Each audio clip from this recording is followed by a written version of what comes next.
예, 안녕하세요. KT 경제경영연구소 김윤입니다.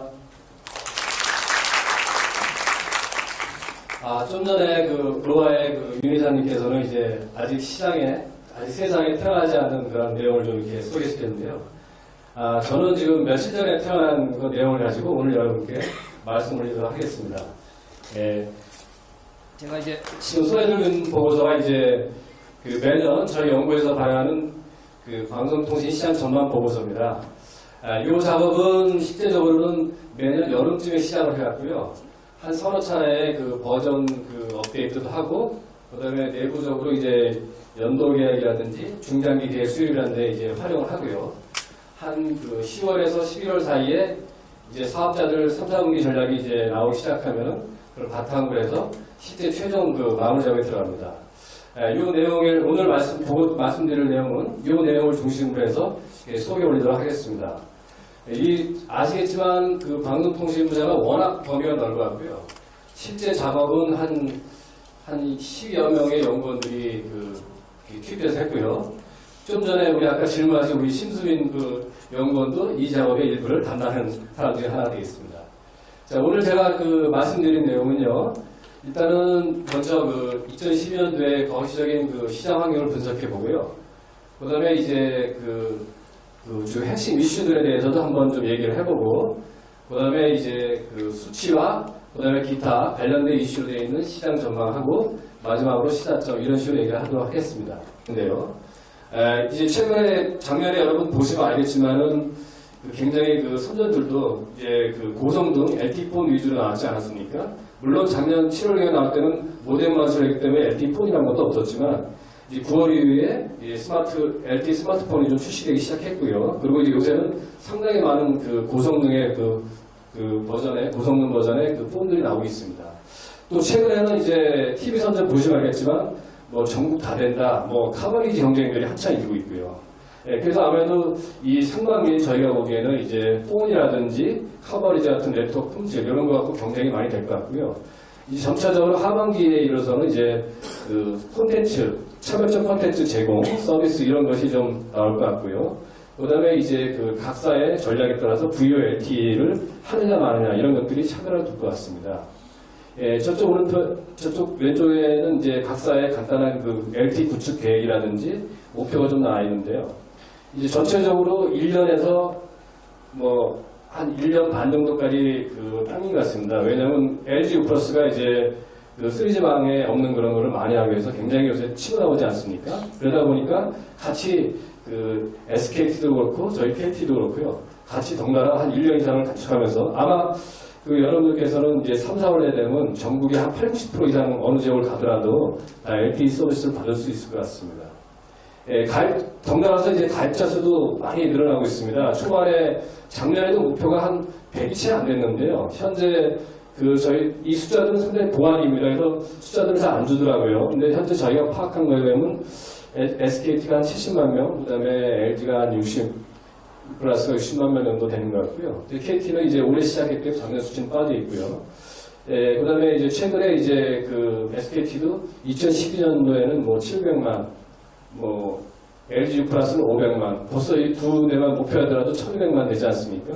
근데 이 수치를 설명해 드리는 이유는요, 최근에 사업자들이 목표를 세우면 이상하게도 그게 100%다 완수가 되고 있어요. 그래서 실제적으로 이렇게 통계 예측을 저희가 여러 가지 시뮬레이션도 많이 해보는데, 그런 것보다도 오히려 이건 사업자 의지가 굉장히 강한 분야. 왜냐하면 이 분야는 기업의 흥망을 결정하는 분야이기 때문에 모든 역량을 집결하고 있거든요. 그래서 상당히 각성 가능성이 높고요. 저희도 KT도 얼마 전에 이제 회장님께서 이제 400만을 하고 있지만은 실제 내집으로는 더 많이 할 것으로 이렇게 예측하고 있습니다. 예, LTE 경쟁이 전체적으로 이제 아까 저희가 단말과 네트워크, 그다음에 서비스 또 콘텐츠 차별화 이런 식으로 해서 3단계를 거치올 거는 설명을 해드렸고요.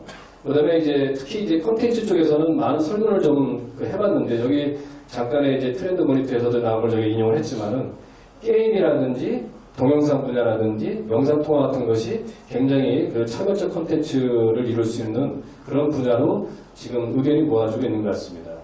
그 다음에 VO 소위 LTE라고 부르는데요. LTE가 음성통화. 현재 이제 LTE 쓰시는 거는 이제 음성통화라기보다는 데이터만 이제 LTE만 쓰고 있지 않습니까? 근데 이제 통신 3사 입장 차이가 좀 존재하는 것 같습니다. LG 플러스 같은 경우에는 이제 아까도 설명드렸듯이 3G망이 없기 때문에 빨리 이제 가야 되지 않습니까? 그래서 이제 굉장히 공격적 행보를 하고 있고요. 올해 하반기 내에서는 구요 LTE를 실시하겠다고 이렇게 강하게 지금 천명하고 있습니다. 반면에 이제 SKT와 KT는 조금 느긋하죠. 이제 기존에 3G망 투자한 것도 있고 또 전혀 품질상의 문제도 없는 상태이기 때문에 그래서 당분간은 음성은 3G로 하지 않을까 이렇게 얘기하고 있고요. 그다음에 데이터는 LTE 기조를 유지하는 것으로 일단은 각 사업자 전략들이 지금 보도되고 있습니다. 다음은 이제 굉장히 민감한 부분이라 할 수 있는 요금제 문제가 되겠습니다. 저희가 이제 선택적 적용 요금제 그리고 이제 저가 시장 활성화 이런 걸 이제 키로 내세웠는데요. 우선은 첫 번째로 이제 올해 같은 경우에는 총선이라든지 대선이 있지 않습니까? 근데 매년 이제 이런 선거가 있으면 이제 출마자께서 얘기하시는 것이 보통은 이제 가계 통신비 요금 얘기를 하시면서 조금 다운시키는 얘기를 공약을 많이 하셨습니다. 2007년 당시에도 20%의 통신비를 인하하겠다는 게 이제 MV 정부의 공약으로 나와서 지금 그 이상으로 지금 더 실천되고 있는 상황이고요. 하지만은 이제 작년에 워낙 큰 통신비 인하가 있지 않았습니까? 그죠? 그래서 이제 올해는 사실 이렇게 큰 인하는 없을 거라고는 사실 보여지고는 있습니다. 그 다음에 이제 LTE 공격 따라서 이제 요금 수준 논쟁 이런 것들이 나오고 있습니다.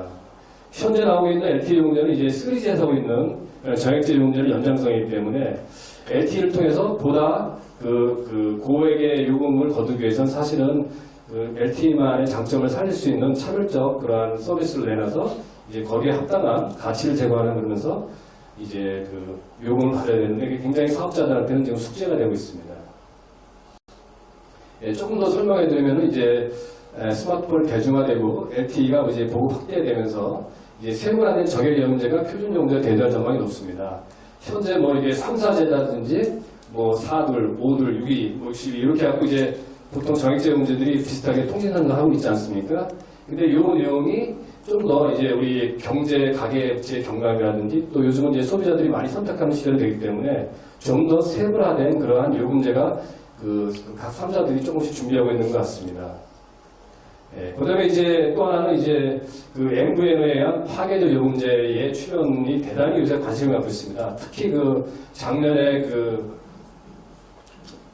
KMI라든지 IST가 이제 제4위통 불발이 되면서 MVN을 정책적으로 유수하는 그러한 움직임이 많이 정책 차원에서 일어나고 있지 않습니까?